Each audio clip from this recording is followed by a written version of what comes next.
I'm really in a state of shock at the moment. That's so cute. That 147, can you remember how long it took? 5 minutes, 8 seconds. This is probably the best I've ever played. It just felt like I couldn't miss. Deep down, I'm thinking, I just want to get out of here, you know? Right, I took the tip off there. It was just a moment of madness, if you like. Probably the most freakish thing I've ever done in snooker, really. I'd love to win another World Championships. You never stop aiming for perfection.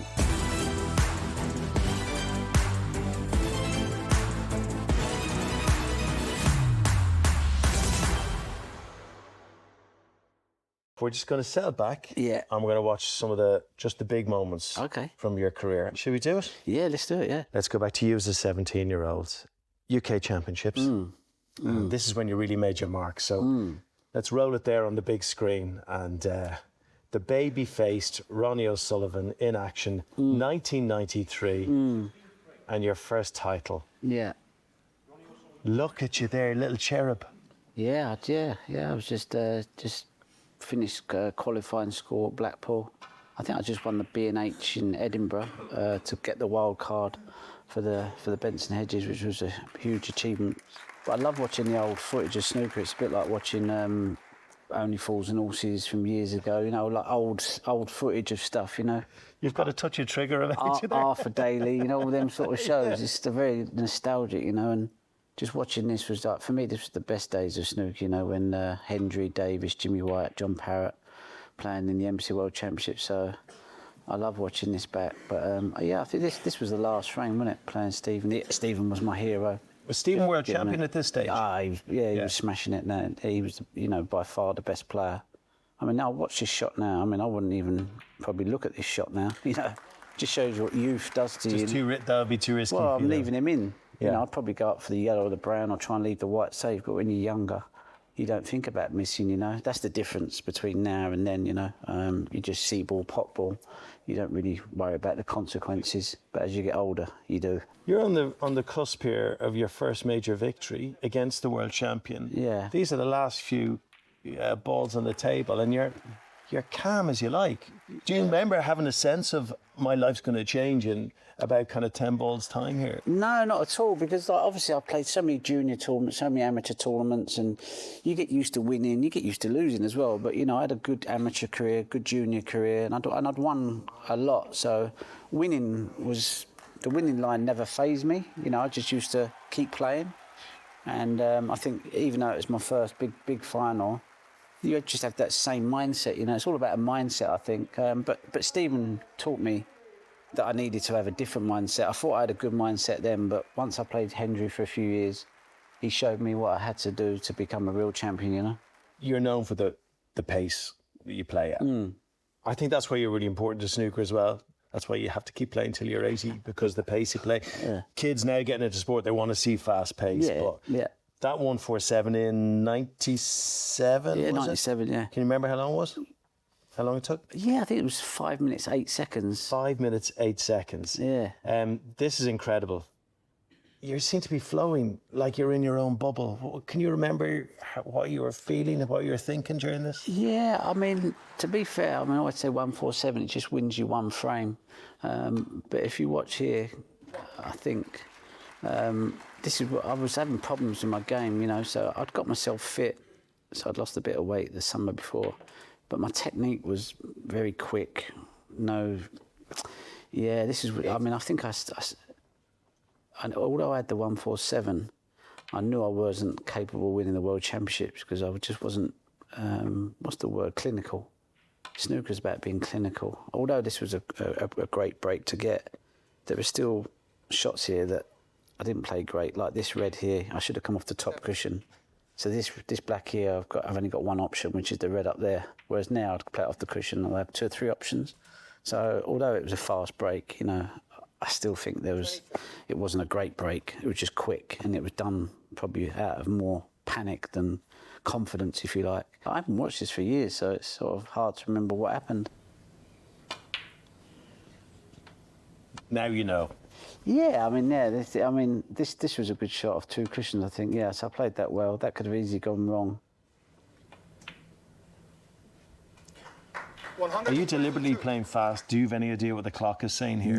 No idea at all. I was trying to not overthink it. I think like you spend your whole career trying to not overthink stuff. And I think on the 147, that's even more so, you know, because there's so much pressure on every shot now.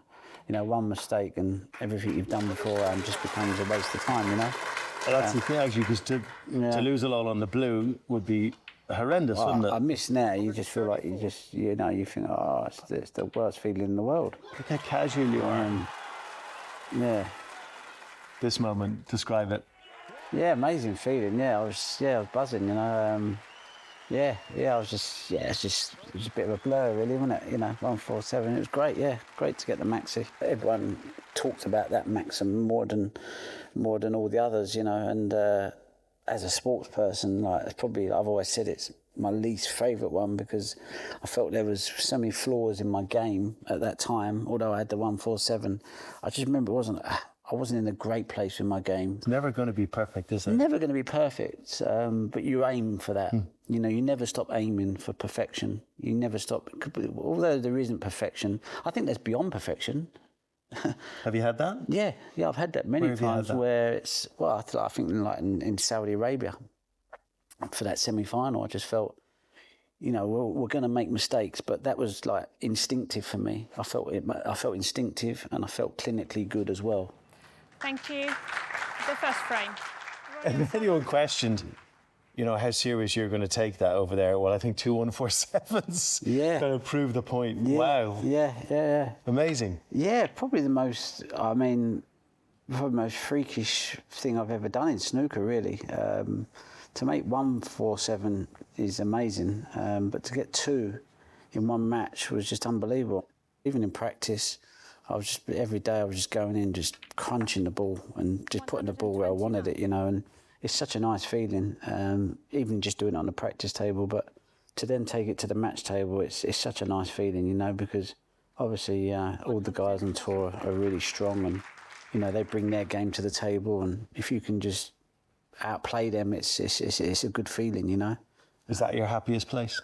Yeah, without a doubt, you know, just being out there playing, competing is great, you know.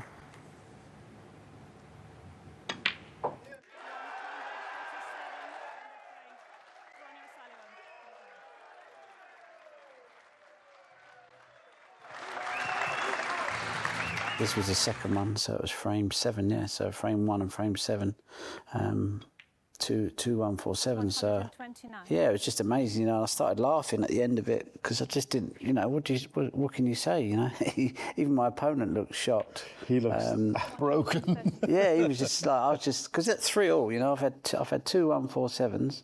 At 140, you know, I was playing well. If it was 3-all, I could lose this match. But yeah, to make 2 147s in a short match, if you like, best of 11, it was amazing, really.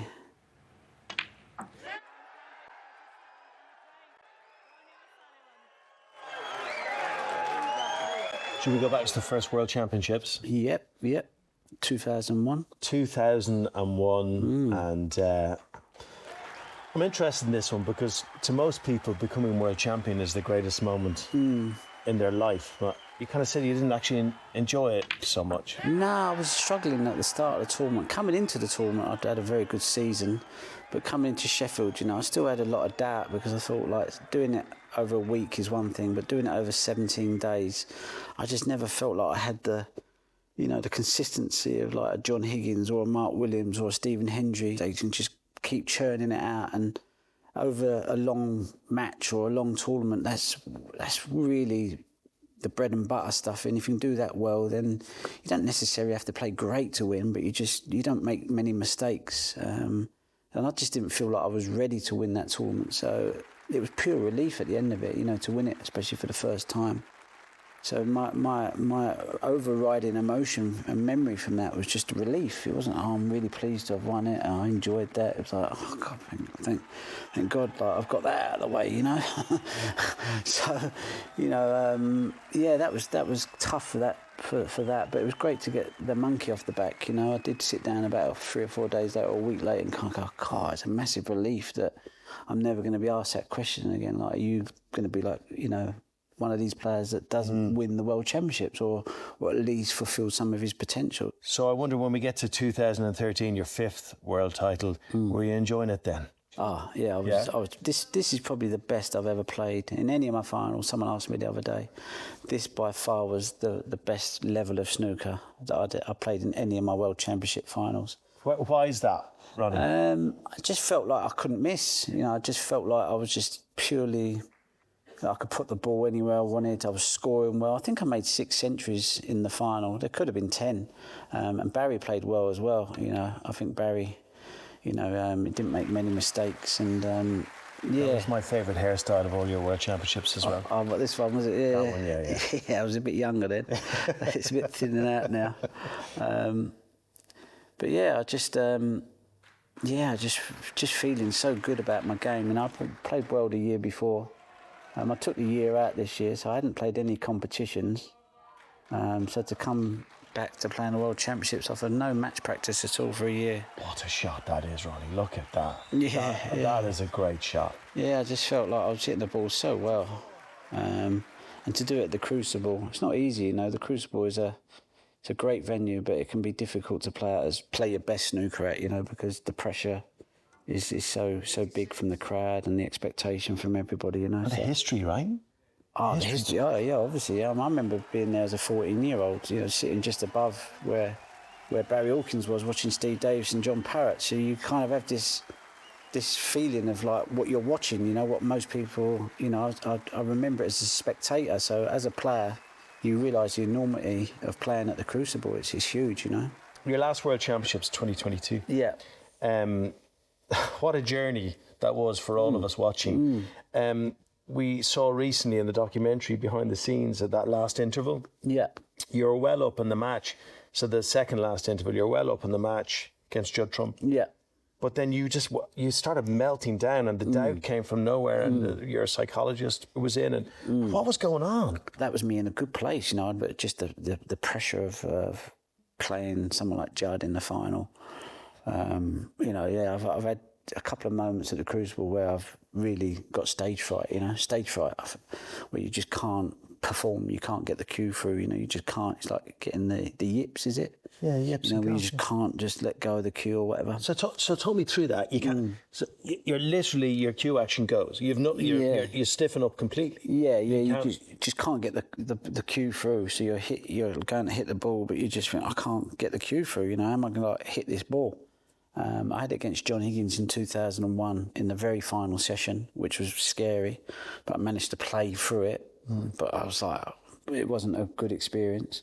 And then I had it against Judd, I think it was on Monday afternoon, so I had quite a lead, but I knew it was an important key session, and I just thought, as long as I can compete here, you know, that's you know, just try and that was the dangerous thinking. I went out there trying to protect the lead, and I think the pressure and trying to play that way was the wrong way for me. You know, I was never going to work, and then it just got worse and worse and worse. I think I managed to come out losing the session 6-2, but I was over the moon that I'd won 2 frames. Because he got to within 3 frames of you. Oh, he could have won all 8 in that session, but he doesn't know what I'm feeling. And when I watched it back, I thought, if you could see inside me, he would have won all 8. He'd have gone, no, he's gone. I've got him.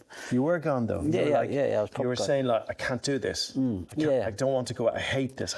Yeah, I think you know, it's that same thing, and it's like you do 17 days here, you get all the way to the final, and if you're going to collapse, then what's the point of putting all the effort in? Because if you can't get over the line and win it, and play your best when you're supposed to play your best, then it's all been a complete waste of time, really. You know, you've got to be able to finish the job off. And I thought, maybe I haven't got that anymore. You know, at that stage of my career, 45, you know, he's a young boy, he's fired up, you know, everything to gain. And I thought, you know, it felt a lot harder than 2012, 2013. 13 and 12 felt easy. I got up the next day, I was like, I could do this again. You know, I didn't feel tired. I didn't feel like I'd taken anything out of me. In fact, I was quite gutted it was over. You know, I thought, I'm going to miss this. Whereas in 2022, I couldn't, you know, I thought, I can't wait for this to end because I'm done. You know, emotionally, physically, I've put a lot into this. I've had to put more into this than any of my previous wins. So that's why it becomes so hard. I think that you know, I needed to put everything into winning that tournament. You know. Look, I'm sure you're going to go win more titles 41 top tier to win. I mean, that's a lot. What role has the Masters played in your career? Yeah, Masters was an unbelievable tournament. This is your 7th title. Yeah, this is at the Ali Pali. Yeah, I Big remember, crowd. Yeah, 2,000 people there. I remember this match. I wasn't feeling too good, to be fair, because my tip on my cue wasn't great. So I'd lost a lot of confidence in how I was going to get through this match. And Joe was playing well. He started the match off great, but... and once that demon gets in there going, I'm not happy with the tip, is that it? Yeah. Because it's sort of like... I know it weren't right. A lot of people go, it's in your head. Well, it's not really. But yeah, I remember fighting to all the elements to get this result. See, that wasn't great. Not great positional play. You don't look happy in your... You look a little bit kind of... Nah, I struggled. narky. I struggled in this tournament. Yeah, just through. You know, I mean, every player tell you, like, not having a good tip is a bit like a racing driver and having no grip going around corners. You know, you think, oh, I'm going to lose the car, I'm going to lose the white ball here. But I managed to find a way to get over the winning line. I was just, again, this was more relief than anything, and. Well, I think you've just answered my next question. I took the tip off there. Yeah. What's this? You just bit it I off. was so disgusted with it. I was like, and especially playing in a final, you think, I just want to play well. I don't want to have something that's going to stop me from playing well, you know. And so I just felt like I had to just grind it out. I believe in the snooker gods, you know, like we play snooker, you get out what you put in, and I think, you know, at times you get a result when you least expect it. Do you know what I'm saying? And you just think, okay, that was nice, you know. That was I didn't see that one coming, so it just restores your faith. You always like to feel that there's a snooker god out there looking after me. Snooker god beside you, and Jimmy White as well, good pal of yours. Yeah, Jimmy's been like a big brother to me, you know. He's just been like such a good friend and solid guy, you know. This is the last one I won, wasn't it? The 8th one. This is it. Yeah. This was. How was the head at this stage? Oh, this was another tournament. I was winning a lot this year, but I remember my game just wasn't great, you know. But I don't like to complain about it. It's just, you know, I just felt like I was having to work really hard to make things happen, you know. But like I say, you know, everyone says, you know, it's all about winning a match, and that's what I managed to do there. But I wasn't in a good place with my game at this time. I wasn't enjoying the game at all. So although I'm trying to look like I'm enjoying it, and thank you to the crowd, deep down I'm thinking, I just want to get out of here, you know. I've done my job, I just need to get out of here and have a cup of tea. What was like when it wasn't going well? Yeah. I'll pull out one example. You're playing Stephen Hendry, 6th frame, way back. I can't remember the year. Yeah. And you're like, nah, I'm done. And you walked out. You got a heavy fine for that. I don't know what they hit you with, 20 grand fine or something like that. It was quite a big moment in the sport, wasn't it? And of course, everyone jumps on the Ronnie thing. That's Ronnie. That's what he does. You know. What happened there, and how do you feel after something like that? I had a lot of stuff going on off the table, and I think sometimes if your life away from the table is not settled, it can sort of like bother you on the table. Obviously my game wasn't great either, so I was probably struggling with that as well, and it was just one of them moments where I just thought, I'm not really enjoying playing, don't really want to be here, and you know, it's just a moment of madness, if you like. Ronnie O'Sullivan, 24.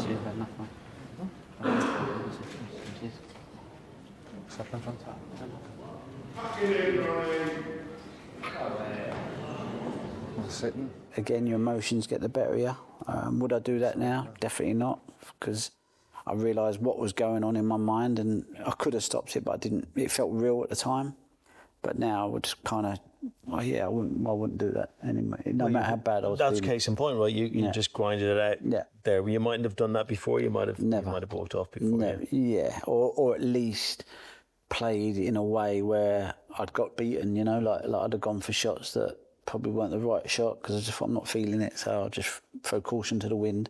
Whereas now I think, well, no, let's not do that. Let's just try and be hard to beat, get a result. You never know.